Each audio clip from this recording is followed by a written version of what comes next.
Trump is responding now to a photo that went viral of him that does not necessarily portray him in the best light. You've probably seen this going around. Let's put it up there. You see Donald Trump returns to the White House from Charlotte, North Carolina. That is a photo of him walking either to or from a helicopter, and there are obviously a few issues there. We're gonna have his response in just 1 second, but what did you initially think when you saw this sort of new look at the president? You know, it's funny because he's obviously somebody who has taken a lot of effort to disguise how he really looks, and the way that he's done it is really puzzling because it's not a very attractive disguise. But I'm always shocked a little bit when I see the layers peeled back. Like, I was really shocked at how pale he is, and how much of a contrast the color of makeup that he's using is from his real skin color. It all just, he's a very weird man. And it was driving home the point that that's a way that a very weird man would choose to present himself to the world. Yeah, and look, I'm gonna read his response in just a second, but I wanna make clear what probably everybody already understands as context for this. And this is not by any means going to placate everyone. But Donald Trump is a guy who has turned as much of politics into show business as anyone before him. He chooses people for important positions based exclusively on how they look. He fires women because they're too short. He doesn't hire men because they have mustaches. He talks about central casting.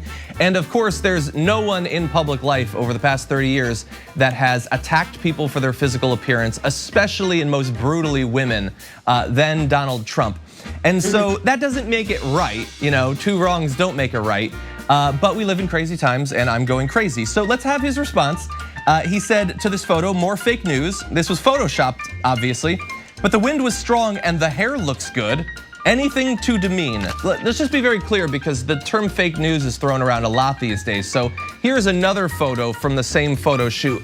It's not been photoshopped. That's just what a person like him looks like. There was a trending hashtag, and that is because for those who zoomed in or got this press conference from a different angle, and watching just how the president was seated at his tiny desk in his tiny chair, it appeared that he could only sit there, or that the chair itself accentuated a certain portion of his body that we've been talking about for a little bit of time because it looks extra stuffed. The hashtag diaper Dawn, y'all, was trending because as you can see there, if you can see, for those of you who saw this, Trump's booty was protruding, okay? His booty was protruding and it was sticking out of the little coattails of his jacket.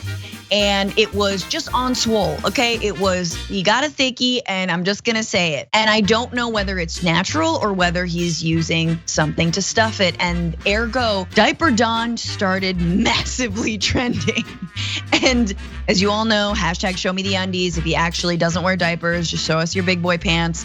That was a perfect excuse for me to tweet that.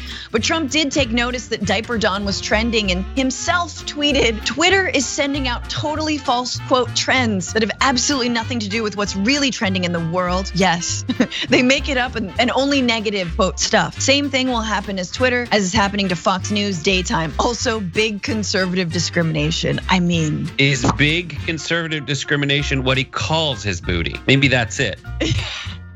But I didn't believe it. I think Stephen Miller's stuffed inside that waistline. And after this press conference, that's how he punishes people on his staff. After the press conference, you just hear from behind him emerge going, oh God, it was so terrible in there. But I loved it.